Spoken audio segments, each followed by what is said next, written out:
It's about time that we build a sense of community through education. Education is just not about empowerment, but also forging a kind of unity, a kind of Indianness, developing a community through that. And to talk about that, we have a very, very interesting panel. Ladies and gentlemen, I'd like to welcome Meenu Tripathi, who's a renowned author and creative person with a vast knowledge in Hindi language. She's an author as well as educationist with vast teaching experience. Ladies and gentlemen, I'd like to invite Meenu Tripathi on stage. Let's welcome Meenu Tripathi. Her book, Abhar Tumhara, has been selected of the Naresh Mehta Award by Uttar Pradesh Hindi Sansthan, and she'll be felicitated. She's already been felicitated at Lucknow for that. Thank you so much, Meenu ji. I'd like to invite Nidhi Khalidhyani on stage. She's an RJ by profession, a writer by occupation, and better known by her pen name, Mrit Krishna, is an adept and motivating educator. Nidhi ji, welcome on stage. We had this feisty moderator yesterday also, and Ars is happy to have her. Shefali Vaidya is an award-winning author, newspaper columnist, and social influencer. Ladies and gentlemen, Shefali Vaidya taking us to building a sense of unity through education only at Ars, our culture fest. Thank you.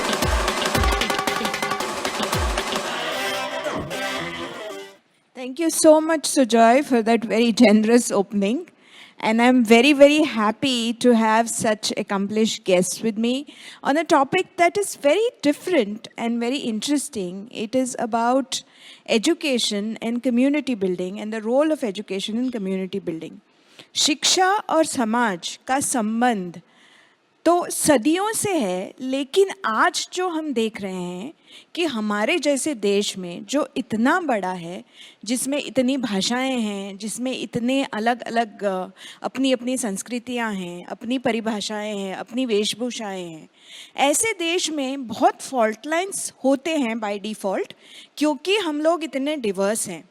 लेकिन इसको अगर एक करना है, इस देश को अगर एक रखना है, हमारी भारतीयता की परिभाषा अगर हमको समझानी है, तो हमें इसमें शिक्षा का जो रोल है उसको भी समझना होगा, और शिक्षा किस तरह से एक भारतीयता को प्रमोट करती है, प्रमोट कर सकती है, ये भी हमें समझना होगा.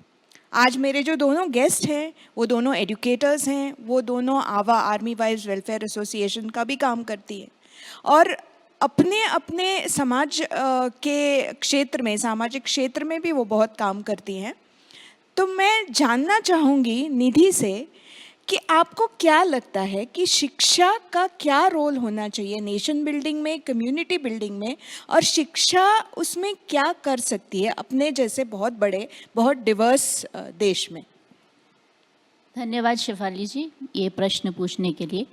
भारतवर्ष के बारे में मैं आप सबसे एक बात बताना चाहूँगी. जैसे कि आपको भी पता है कि अनेकता में एकता हिंद की विशेषता, यूनिटी इन डाइवर्सिटी. हमारे देश में अलग अलग प्रांत हैं, अलग अलग देशों में अलग अलग राज्यों से लोग आते हैं और वो शिक्षा ग्रहण करते हैं. तो जो समुदाय बनता है, जो एक हमारी कम्युनिटी बनती है, उसके अंदर यूनिटी इन डाइवर्सिटी वाली जो बात है वो बहुत ही डिफरेंट है, जो कि हम अलग अलग देशों में जो हमें देखने के लिए नहीं मिलती है. तो सबसे पहले मैं आपको बताना चाहूँगी, एक इसी से मैं आपका रूबरू एक इंसिडेंट के रूप में करना चाहूँगी. जो बचपन में जब हम लोग स्कूल जाया करते थे, और हमारा जो स्कूल था, केंद्रीय विद्यालय की मैं बात कहूँगी, केंद्रीय विद्यालय नंबर 3 से मैंने अपनी शिक्षा ग्रहण करी. जो हमारा स्कूल था उसमें उस स्कूल को एक बिल्डिंग मुहैया नहीं हो पाई थी, और वो बिल्कुल खंडर स्टेज में था, एक बहुत ही शैटर्ड उसकी कंडीशन थी. तो हमारे जो ज़मीन, गवर्नमेंट का तो आपको पता ही है, उस समय ज़मीन जो मुहैया करवाने वाले थे, तो हमें उसके लिए वेट करना पड़ा. तो उसके लिए हमारे जो क्लास टीचर थे, देखिए यहाँ पर हमारे जो क्लास टीचर थे, उन्होंने हमें गाइड किया. उन्होंने कहा देखो तुम्हारे क्लास की, तुम्हारे स्कूल की जो साफ़ सफाई है वो आपका ज़िम्मा है.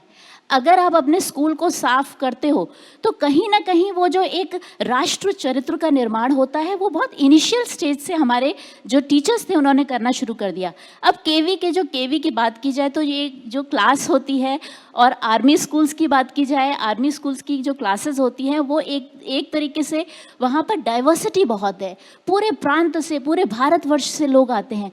तो हम लोगों ने सारे, कक्षा 4 की बात मैं कर रही हूँ, हम लोगों ने सारे बच्चों ने मिलकर के पैसे इकट्ठे किए, एक झाड़ू खरीदी, और हम लोग, क्योंकि हमें पियोन्स हमारी क्लास को नहीं अवेलेबल थे क्योंकि बहुत बड़ा स्कूल हुआ करता था, तो उन्होंने कहा ये तुम्हारी रिस्पॉन्सिबिलिटी है, तुम्हारी रिस्पॉन्सिबिलिटी है कि आपकी डेफिनेशन है कि आपकी क्लास कैसी नज़र आती है। तो हम लोगों ने उस समय पैसे इकट्ठे करके एक झाड़ू खरीदी, और झाड़ू खरीद करके हम उसकी साफ़ सफाई अपनी क्लास की किया करते थे। और उसमें हमारे टीचर्स का भी योगदान था। एक तरफ जो हमारे पेरेंट्स हुआ करते थे, उन्होंने, पेरेंट्स ने घर से डस्टर भेजने जिससे कि क्लास की जो है विंडो है, टेबल चेयर्स है, उनकी साफ सफाई हो सके, और पेरेंट्स भी इसमें कंट्रीब्यूट करते थे, बच्चे भी, और एक तरीके से टीचर भी कंट्रीब्यूशन कर रहे थे। तो देखिए तीनों जगह से, तीनों जो पिलर्स हैं उन्होंने मिलकर के एक नई कम्युनिटी, एक समुदाय का निर्माण किया जो जाति धर्म से परे थी। तो ये इस तरीके से मजहब से परे होकर के हम लोगों ने एक नई कम्युनिटी का, तो बहुत ही बेसिक लेवल पे, मतलब हम लोग, मैं ये बात कर रही हूँ प्राइमरी लेवल पे बच्चों को एक कम्युनिटी, एक समुदाय का निर्माण करने की बात कहेगी। अब मैं बात करती हूँ, अगर हम जापान को ले लें। I like to interrupt you just a little bit here. मतलब आप ये कहना चाहती हैं कि शिक्षा का रोल केवल अपने को करियर के लिए तैयार करना नहीं है, लेकिन एक समाज का अच्छा नागरिक बनाना, एक देश का अच्छा नागरिक बनाना, बिल्कुल शेफाली जी। एक संप्रदाय, एक समुदाय का सशक्त निर्माण करना, ये भी शिक्षा का एक नैतिक जो है, नैतिक मूल्यों की बात मैं करती हूँ। अब आप जापान के बारे में आपको पता है, जापान में हम लोग देखते हैं, हमारे जो स्टूडेंट्स हैं जापान में, जो छोटे बच्चे हैं वो स्कूल में जाकर के उनकी जो सारी जिम्मेदारी है, अगर आप अभी आज की डेट में आप बताइए, इंटरनेशनल स्कूल में हम भेजते हैं, हम मानेंगे कि हमारे बच्चे जो वहाँ पर जाकर के झाड़ू लगाएं या साफ सफाई करें? नहीं। मगर जापान की ये बहुत अच्छी बात मुझे लगी, जो प्राइमरी लेवल पे बच्चों को स्कूल में जाकर के उनको सारे टॉयलेट्स क्लीन करने पड़ते हैं, वहाँ पर जेनिटर नहीं होते। और आप जापान के बारे में आपको पता ही होगा कि वहाँ पर जो सारे लोग मिलजुल करके, सारे टीचर्स, पेरेंट्स और जो बच्चे हैं वो सब मिल करके सारा कार्य करते हैं, और उनका जो डिसिप्लिन, अनुशासन है, वो इनका एक देश का राष्ट्र चरित्र जो है वो निर्माण करते हैं। वहाँ पर जापान में ताले नहीं लगाए जाते, क्योंकि उनको पता है कि वो लोग, कोई भी यहाँ पर से कोई भी चीज़ कहीं गायब हो ही नहीं सकती। तो ये एक है राष्ट्र चरित्र का निर्माण, एक कम्युनिटी के जरिए। अगर मैं बात करूँ, आप देखिए, अगर मैं पाकिस्तान की बात करती हूँ तो मैं नेगेटिव टिप्पणी नहीं करना चाहूँगी। आपको थोड़ा सा हाँ, नहीं, आपको थोड़ा सा संक्षिप्त में बात करनी पड़ेगी। अच्छा। क्योंकि हमारे पास समय की कमी है। ठीक है, तो फिर मैं अभी ज़्यादा आगे ना जा करके मैं आपको यही बताना चाहूँगी कि एजुकेशन के लेवल पे सबसे पहले हमारे 3 जो पिलर्स हैं वो बहुत इम्पॉर्टेंट है। सबसे पहले जो हमारे जैसे कहते हैं कि if you want to keep your family happy then your wife should be happy. The same way, अगर आपको एक समुदाय को खुश रखना है तो टीचर्स को खुश रखना बेहद ज़रूरी है, क्योंकि आजकल हम लोग देख रहे हैं कि टीचर्स का जो है, एज एन एजुकेटर मैं आपको बताना चाहूँगी कि टीचर्स को है, उनका थोड़ा सा उनको हम लोग उतना अंडरपेड करते हैं, उनसे एक्सपेक्टेशंस बहुत हाई की जाती है। तो ये बात है, ये जो हमें कहीं ना कहीं जो हमें सुधारनी है। और इसके ज़रिए मैं ये भी कहना चाहूँगी, जो टीचिंग प्रोफेशन है उसमें हम लोग कहते हैं अरे भाई वो प्राइमरी टीचर ही तो है, इससे लेकर के wow she is a teacher, ये जो सफ़र हमें तय करना है एज अ कम्युनिटी बिल्डिंग करने के लिए, वो बेहद ज़रूरी है। Wow she is a teacher, that's really amazing. मैं आप दोनों से एक प्रश्न पूछना चाहती हूँ। आप दोनों आवा में काफ़ी एक्टिव हैं, आर्मी वाइज वेलफेयर एसोसिएशन, और आवा एजुकेशन के क्षेत्र में, शिक्षा के क्षेत्र में बहुत काम करती है, not just for the education of the children of the officers और the soldiers, but also with the army wives. जैसे आर्मी वाइफ्स को इकट्ठा करना, उनमें एक सेंस ऑफ कम्युनिटी पैदा करना। खासकर आप ऐसे प्रोफेशन हो जहाँ पे ट्रांसफ़र बहुत जल्दी हो जाती है, फिर भी आपकी एक कम्युनिटी, आर्मी की एक कम्युनिटी होती है, वो अलग, वो एक पहचान होती है, वो अलग होती है। वो चाहे आप कश्मीर जाओ या कन्याकुमारी जाओ, वो एक जो पहचान है, एक वो जो कम्युनिटी का सेंस है, वो हमेशा होता है, ये मैंने देखा है। तो मैं आप दोनों से जानना चाहूँगी कि आवा क्या काम कर रही है इस क्षेत्र में और कैसे कम्युनिटी बिल्डिंग को उसके एक्टिविटीज़ के थ्रू बढ़ावा देती है? आवा को अगर मैं चंद शब्दों में इसको परिभाषित करूं, तो आवा एक ऐसी संस्था है जो माता पिता की तरह व्यवहार करती है। वो जब अपने बच्चे का हाथ थामती है तो कभी भी नहीं छोड़ती है। मुश्किल और विपरीत परिस्थितियों में तो कदापि नहीं छोड़ती है। बहुत ही रिमोट एरिया से जो है हमारे जवानों की फैमिलीज़ हैं वो आती हैं और उनको इतने अच्छे से आवा में ग्रूम किया जाता है, उनको इतना कुछ सिखाया जाता है। और आवा में सिर्फ सिखाया ही नहीं जाता, आवा में लेने और देने की परंपरा है। यदि मैं कुछ अच्छाई या प्रतिभा अपनी लेके आई हूँ तो वो मैं अपनी आवा की बहनों से शेयर करूँगी, और आवा तो सीखने के लिए है ही है। इसके अलावा अभी कुछ लास्ट ईयर जो है एक वेबसाइट शुरुआत की थी, वेबसाइट आवा की खुली थी। उसमें इतना अच्छा लगता है, उसमें देश के कोने कोने से महिलाएं जो हैं, हमारे जवानों की, ऑफिसर्स की जो पत्नियां हैं, वो अपनी प्रतिभा को उस वेबसाइट में डालती हैं, जो कि सीधे आवा अध्यक्ष तक पहुंचती हैं। वो देखती हैं जैसे एक माँ अपने बच्चे की प्रतिभाओं को देख रही है, और ना केवल देखती हैं, वो उन्हें मंच प्रदान करती हैं। वो उस प्रतिभा को सिर्फ एक हॉबी बन के नहीं रह जाए, उसको कैसे मांझ के, निखार के जो है उनको आत्मनिर्भर बनाए या धन उपार्जन करने के योग्य बनाए, वो रास्ते भी मुहैया कराती हैं। इसके लिए बहुत सारे कॉलेजेस, बहुत सारे स्कूल और जो भी उनमें प्रतिभा है उसके हिसाब से उनको मार्गदर्शन देती हैं और हमेशा साथ निभाती हैं। तो आवा के लिए तो कहते हैं कि शादी के बाद एक ससुराल पक्ष होता है, एक मायका पक्ष होता है, तो हमारा एक सैन्य परिवार होता है। और आवा वो संस्था है जिसको हम पकड़ के रखते हैं और वो भी पकड़ के रखती हैं।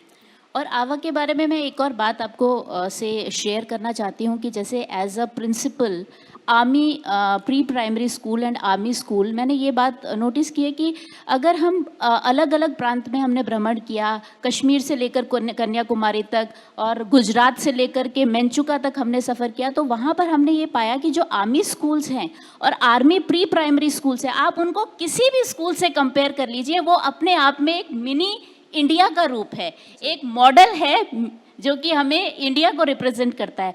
तो ये बात बहुत ही मानने वाली है कि आवा कहीं ना कहीं पूरे राष्ट्र को संगठित करने में बहुत ही इंटरेस्ट ले रही है और बहुत ही अच्छा कर रही है, महत्वपूर्ण भूमिका निभा रही है। मैं आपसे एक प्रश्न पूछना चाहूँगी मीनू जी, कि आप साहित्य के क्षेत्र में काफ़ी काम कर रही हैं। अभी तो हमने शिक्षा का रोल देखा एक समुदाय बनाने में, आवा का रोल देखा एक समुदाय बनाने में, लेकिन साहित्य के माध्यम से हम कैसे समाज को एक कर सकते हैं, कैसे एक सेंस ऑफ कम्युनिटी ला सकते हैं? ये प्रश्न मुझे बहुत अच्छा लगा, इसलिए क्योंकि कुछ दिनों पहले चैनल पे जब ये कोविड की परिस्थिति थी और टीका आ गया था, उन दिनों बहुत ऐसी न्यूज़ आ रही थी कि कई गांव वाले ऐसे हैं जो पढ़े लिखे नहीं हैं या भ्रमित हैं, वो टीके को अपोज कर रहे हैं। तो उस वक्त उस न्यूज़ को एक बड़ी हृदय विदारक सी थी कि वो टीम आई और पत्थर वत्थर लेके, उस वक्त जो है ऑन द स्पॉट मैंने एक टीका नाम की कहानी लिखी।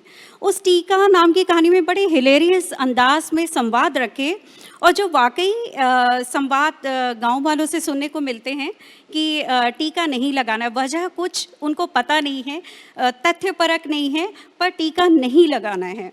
तो उसको संवादों के माध्यम से जो है वो कहानी डेवलप की और फिर दैनिक जागरण में वो प्रकाशित हुई, और उसके बाद बहुत दूर दूर से ईमेल्स आए, काफ़ी दिन तक आते रहे कि ये बहुत अच्छी कहानी थी, इसके साथ इस कहानी से जो है हम लोगों को एजुकेट कर सकते हैं कि टीका जो है ज़रूरी है। और उस कहानी के अंत में यही होता है कि पूरा गांव बड़ी खुशी खुशी तैयार होता है कि हम टीका लगाएंगे और पहले हम टीका लगवाएंगे। तो मेरे ख्याल से साहित्य बहुत बड़ी भूमिका निभा सकता है एक देश को, अपने समुदाय समाज को जागरूक करने में।